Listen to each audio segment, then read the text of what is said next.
was no sex. And I'm like confused because I'm like, then Edmond goes on to say that if they had had sex, right, that it would have been way more of like a yeah for him. Hi guys, welcome back to my YouTube channel. Today I will be talking about an interview between KB and Edmond from Love is Blind season 9. They recently did an interview with a podcast called Hardly Initiated, and this was probably the best interview I've seen from anybody who interviewed someone from Love is Blind season 9. I think that they asked great questions, and there were a lot of questions between KB and Edmond that we kind of went unanswered even after KB had done so many interviews. So I'm going to definitely link this full interview down below. And if you guys are interested, I suggest you watch the full length. I'm just going to kind of break down the things in the interview that I found to be the most interesting, because even in this interview, we still somewhat did learn new information about KB and Edmond's relationship and some of the things that went on. Okay, so just to jump right in, the interviewer starts out with just KB, okay? And the first thing that they ask her is, she talks about how prior to going on the show, she was actually on an abstinence journey, and that she hadn't really slept with anyone for a while. She was almost on this healing journey where she was also, working out and just trying to make herself better and prepare herself, I guess. In her words, she was kind of preparing to be like a wife. And she mentions that she was only really ever a girlfriend in the past, and that she was working on the wife version of herself, which to me sounds great, she was trying to better herself. One of the things KB mentions, which I really thought was interesting, was she said that when, they asked her, what made you want to go on this abstinence journey? And she said that basically when she does sleep with someone, common sense for her tends to go out the window. And I think that as women, I know for me, I'll speak for myself, I can definitely relate to this, that we, sleeping with someone is not nothing. And I think that we live in a culture, especially in America, with hookup culture, where people try and make it seem like it's nothing. But I know even for me, once I have done that with someone, a lot of my logical reasoning does sometimes fly out the window. All of a sudden I'm, putting up with things I shouldn't be, or not seeing things as clearly as I should be because I created that bond, right? And I can relate to KB on this because I think that especially as women, as we age and we have more experiences, we start to realize hey, maybe this is something that's not really helping me to find my person. So for her to say, I want to go abstinence, if she thought that that was what needed to be done, I think that's amazing. It's okay as a woman to admit that sleeping with someone does affect us in some way. I feel like women also kind of struggle to admit that sometimes, and we almost want to say sleeping together, it doesn't mean anything, and we just kind of make sex this thing that's very casual. But it's okay for it to affect you, right? And for you to have maybe a stronger bond with someone, or notice that maybe after you've done that with someone, your behavior changes, right? These things make us human, right? So for KB to reflect on that, I thought that was interesting, and it's something that even I could relate to. So one of the things the interviewer asked in regards to KB's abstinence journey, which I thought was interesting, was they wanted to know what advice KB would give women out there who feel, pressure to have sex, almost like they feel like getting into a relationship with a man means that you have to have sex. This is just, they come hand in hand. And one thing the interviewer mentions is that we live in a society where a lot of men are not waiting. There's plenty of women who are providing that for them. So what do you do as a woman if you do want to wait? What advice would you give? And I think KB answered this really, really well. And I think that, she basically just said that if the guy really likes you, he will wait. And I agree. And I think that as women, we forget that our value is not in sex. It's not in any of these things that we think it's in. Your value is who you are as a person, right? And the first thing is you have to value yourself, right? And you have to value your ability to also say, you know what, I don't want to give myself up like this unless I maybe have a stronger connection with that man. But in order to build a stronger connection, you have to get to know somebody. Sex does not build that connection for you. To me, it's just a bonus, right? And KB also mentions that whenever she made any guy in her past wait, or she waited longer, that it only made her bond with that man stronger. So I just wanted to bring this up because I think this is something that women out there could possibly relate to based on maybe past experiences. And I think this is also really good advice that KB was giving, considering we live in a culture where, you know, hooking up is very, very prevalent. So then the interviewer basically asked KB about the internet basically saying that Edmond is not KB's type. Okay. And I don't know why, but the way KB answered this, I was laughing. So basically, you know, the interviewer wants to know what is KB's type. And you can clearly see KB is like trying to be careful with what she says. She talks about how she's into guys that have athletic builds. And she was like, Edmond had that kind of build. And she just starts describing like physical traits here and there. And the interviewer kind of interrupts her and he's like, okay, KB, like, let's be honest, right? Because he's like, I don't think you're being fully honest about what your type really is. Like, don't be afraid to just say it, right? And eventually she's like, okay, I'll go into like more detail. But I noticed that what KB did is she kind of stuck to physical attributes. She didn't really want to talk about the kind of person she's attracted to, because we all kind of have an idea of the kind of guy KB is attracted to. And considering the questions she was asking him during the show, things like, you know, if a man came up to me in the club or touched her in any way, what would he do? She wants a man that's assertive. She wants a man that's dominant. She wants a man that's going to be protective, right? Like, these are the things she wants. She just couldn't say it. And she couldn't say it because she knows that if she said that, and then you look at Edmond, it wouldn't make sense. And it would just fuel like, why would you have ever tried to make it work with someone who is none of those things? Edmond is not assertive. He's not dominant. He's not protective. He's not giving that, right? So I don't know. Like, I'm just a little bit, I don't know what word to use, but KB does kind of disappoint me a little bit, because I feel like in order for her to, what's the word, like justify why she continued to stay in this experiment and didn't leave early, I feel like she's kind of having to somewhat not be fully truthful. Because if she was fully truthful, people would be going in on her even more as to why she chose Edmond, you know? And yeah, like it's disappointing, because I do think that no matter how much Edmond can be a difficult person to deal with, you know, KB did, in my opinion, somewhat play him, because I just don't believe that he was ever someone that she was going to fully consider as a partner, like ever. I just don't. I mean, even the questions about, hey, when I'm in the club, are you going to do this and that? Like, I mean, everybody can see that Edmond is not that guy. He's never been that guy. And the thing is, Edmond never pretended to be that guy. So for KB to even asking questions about, oh, will you protect me, is crazy. Like, who did you think you chose? You know, it's very strange. The interviewer then asks a really, really, really, really good question. And he basically talks about how KB is saying time and time again that even though Edmond wasn't her type, she was trying to try something different, right? From what she does on the outside, right? In this experiment. And he basically asked her, you know, because he says that a lot of women fall into this idea that if their type isn't working, they need to try and go find somebody on the opposite end of their type, right?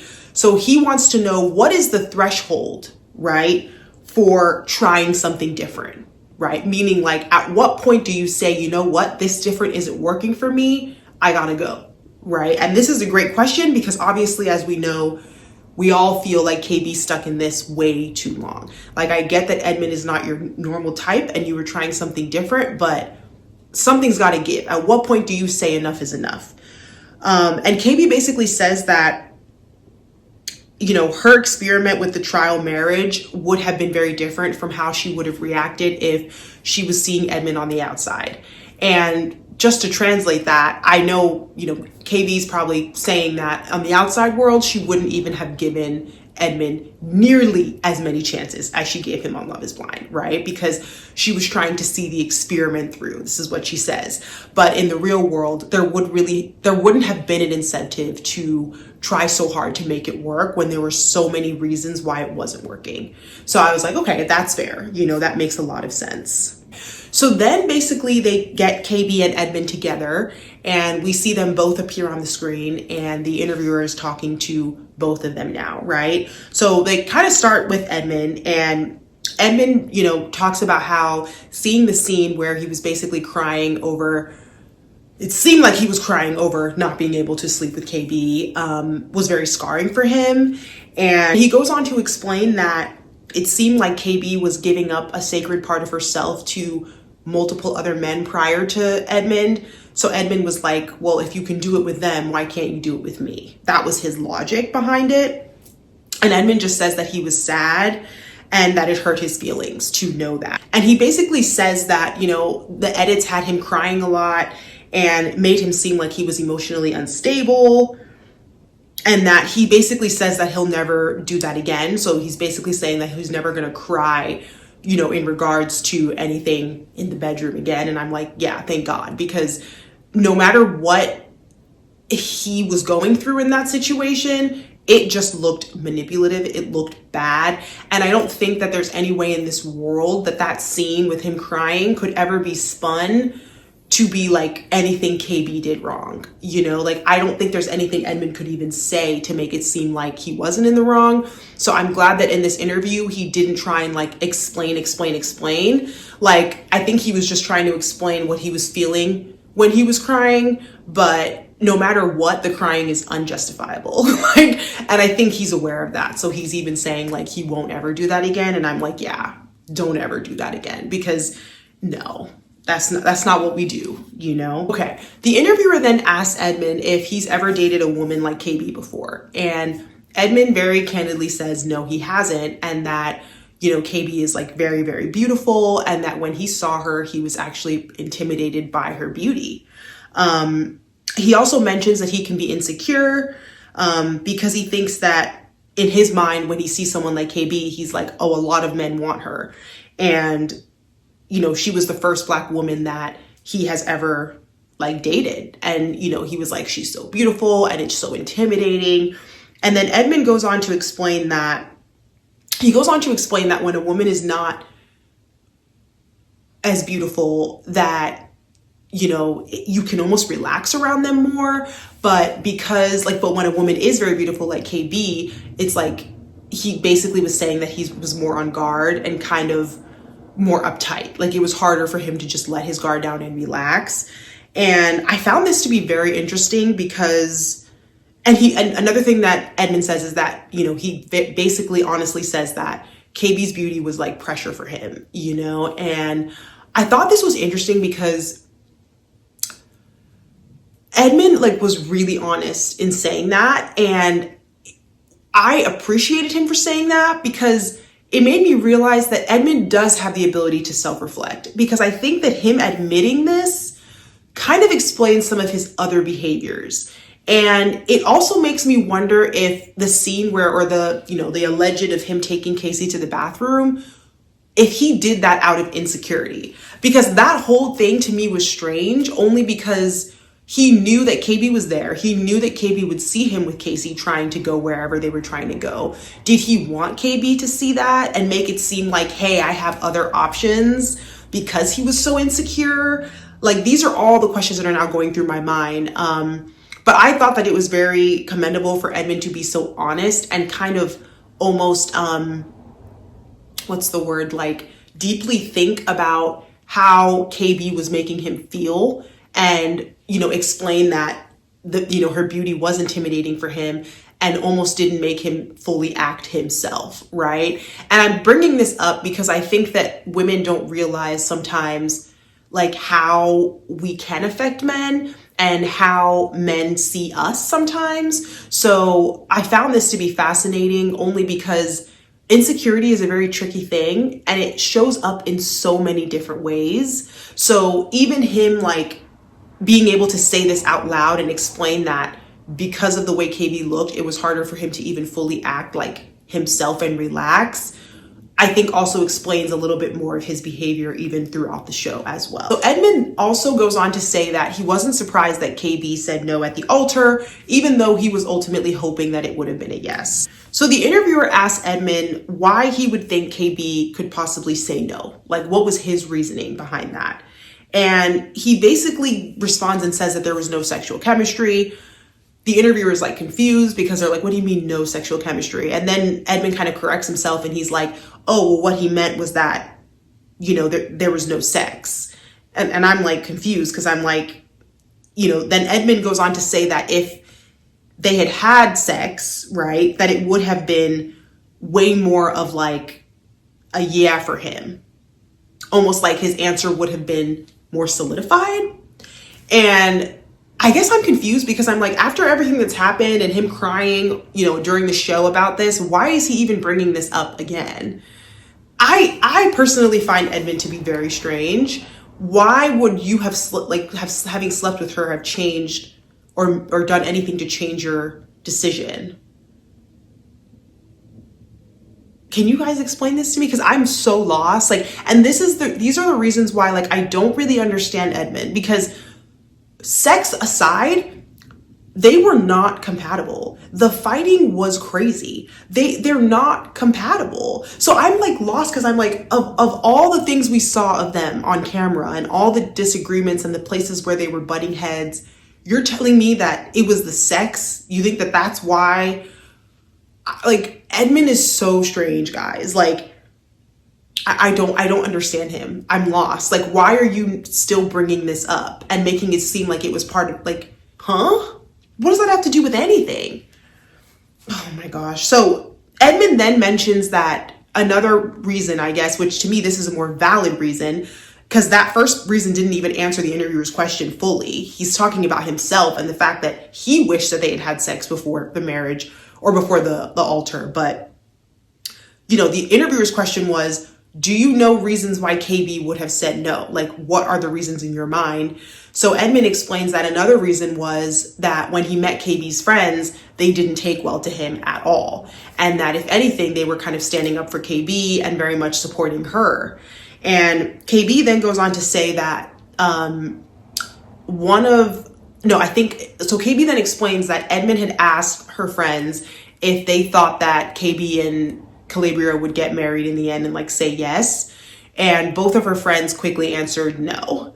And KB says that she tried not to laugh because it was just so blunt. But, it was very obvious that they were not really in support and that they would have been surprised if KB actually said yes towards the end of this whole experiment. So we didn't know this, right? Because they didn't show the scene with KB's friends. But Edmond, I think at that point was oh man, this might not go the way that I thought it would. And then they wanted to know the timeline of when this was. And this was 2 weeks before the wedding that, he got to meet her friends and they were not sure about it. And this was before the scene where they were in the snowmobile and KB had said something crazy to him. So yeah, this was halfway through the experiment. Okay, so the interviewer wants to know if there was any other defining moment that we didn't see that contributed to why KB basically ended up saying no.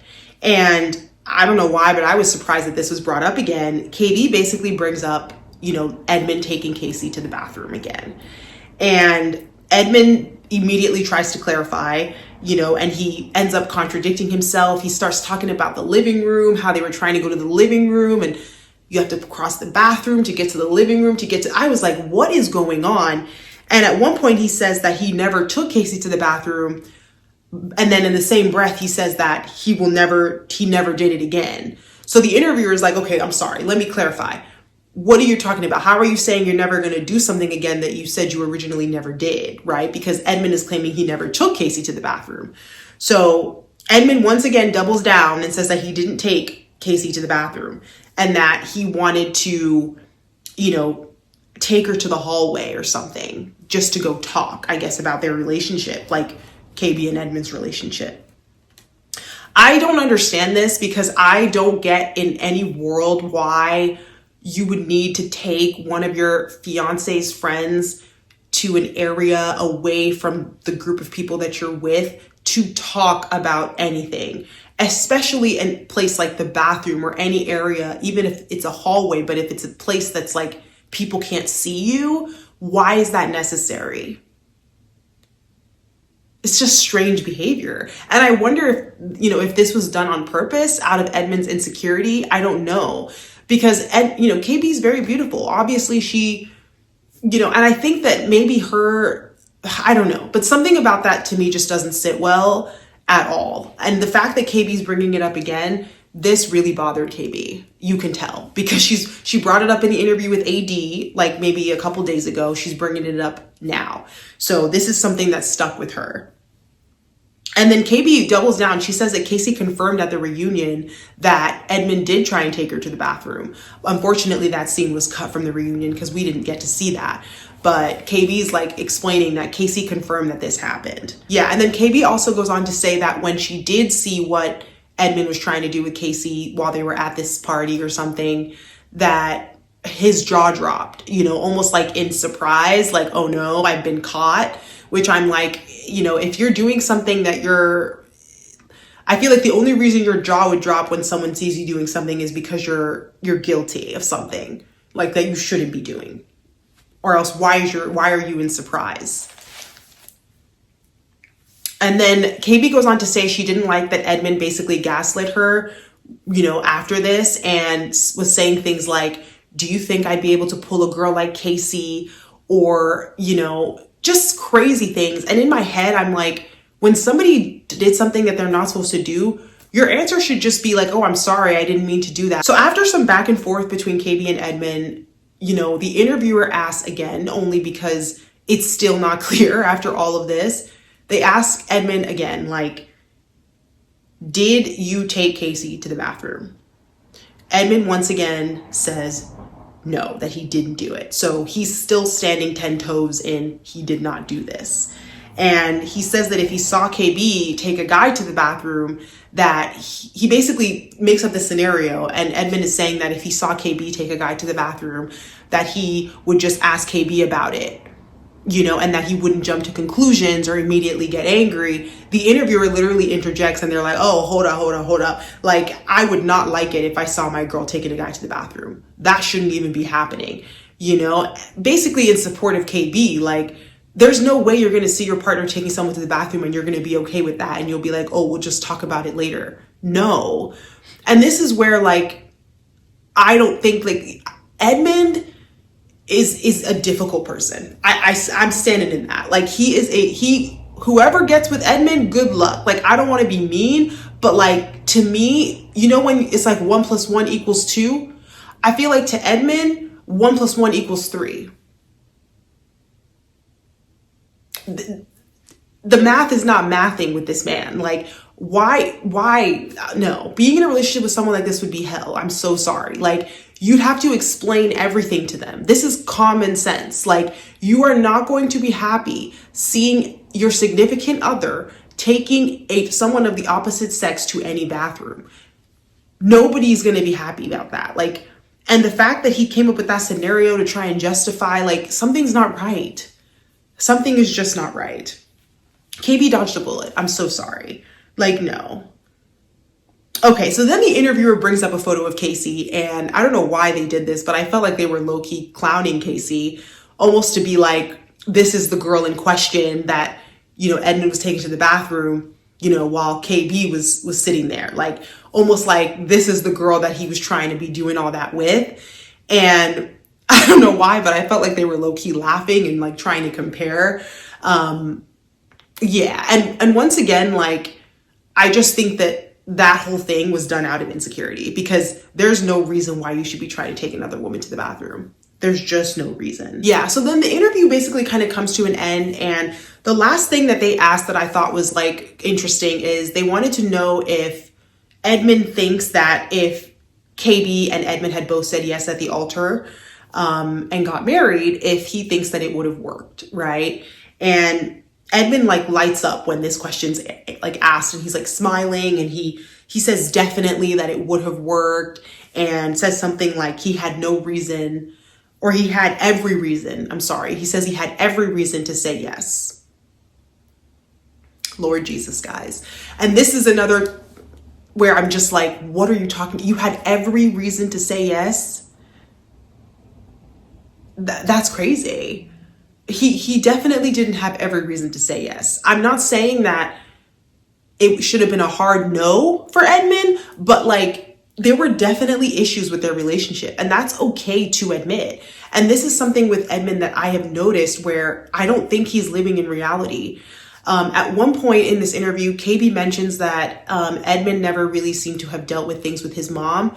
We need to start there, because there is something off, where you can't, in life, you can't always just see everything in a positive light. It's okay for there to be things that are negative or things you need to work on or admit that things are not great, right? I think that's a part of growing as a human being. And there's something up with Edmond, because I feel like he tries to spin everything into a positive, and it becomes like, it doesn't make any sense. Like, it just doesn't. For him to say that he had every reason to say yes is crazy, because we saw so many reasons throughout this season why he should say no. So the fact that he can't find one reason why he should say no, KB dodged a bullet. She did, because the reasoning is not there. It's just not.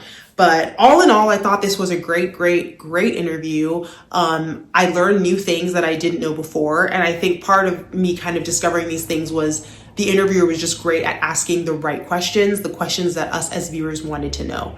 So please let me know your comments on this down below. Like, comment, and subscribe, and I'll see you guys next time.